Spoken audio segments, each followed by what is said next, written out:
சிந்திங்க nine channel சொந்தங்கள் எல்லாருக்கும் அன்பான வணக்கங்கள்.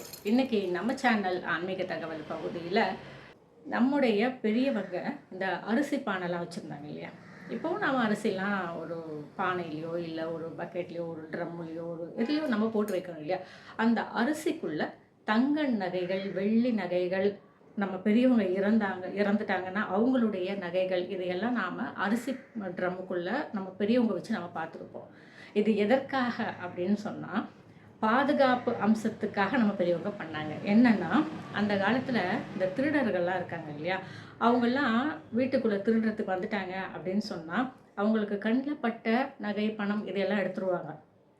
ஆனால் எக்காரணத்தை கொண்டும் இந்த அரிசி, உப்பு, புளி, பருப்பு இதிலெல்லாம் அவங்க கையே வைக்க மாட்டாங்க. உணவுப் பொருள்களில் நாம் திருடக்கூடாது அப்படின்றத அந்த காலத்தில் திருடங்க வந்து ஒரு இதுவாக வச்சுருந்தாங்களாம். அதனால் திருடங்க வந்தாங்கன்னா கூட அரிசி பானையில் கை வைக்க மாட்டாங்க, பருப்பு பானையில் கை வைக்க மாட்டாங்க அப்படின்னு சொல்லிட்டு இந்த அரிசியில் பருப்புலலாம் வந்து அவங்க நகைகளையும் இந்த பணத்தையும் பத்திரப்படுத்தி வைக்கிறது அப்படிங்கிறது ஒரு வழக்கமாக வச்சுருந்தாங்க. அது மட்டும் இல்லாமல் இந்த அரிசி, பருப்பு இதெல்லாம் மகாலட்சுமியினுடைய அம்சம்.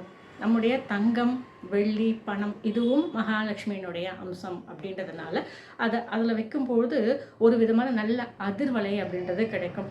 அப்படி வைக்கக்கூடிய நகைகள் அப்படிங்கிறது பெரும்பாலும் திருட்டு போகிறது, அடகு போகிறது, அடகு வச்சு மீட்க முடியாமல் போகிற சூழ்நிலையெல்லாம் ஏற்படாது.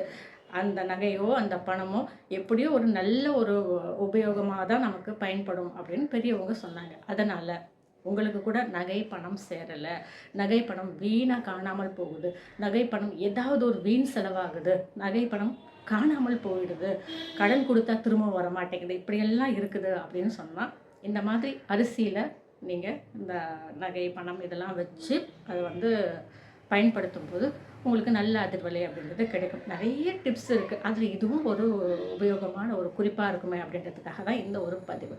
இந்த தகவல் வித்தியாசமான தகவலாக இருக்குன்ற நம்பிக்கை எனக்கு இருக்குது. இந்த சேனலை சப்ஸ்கிரைப் பண்ணுங்கள், ஷேர் பண்ணுங்கள், லைக் பண்ணுங்கள். இதே போலவே ஒரு புதிய பதிவோடு சந்திக்கும் வரை வணக்கம்.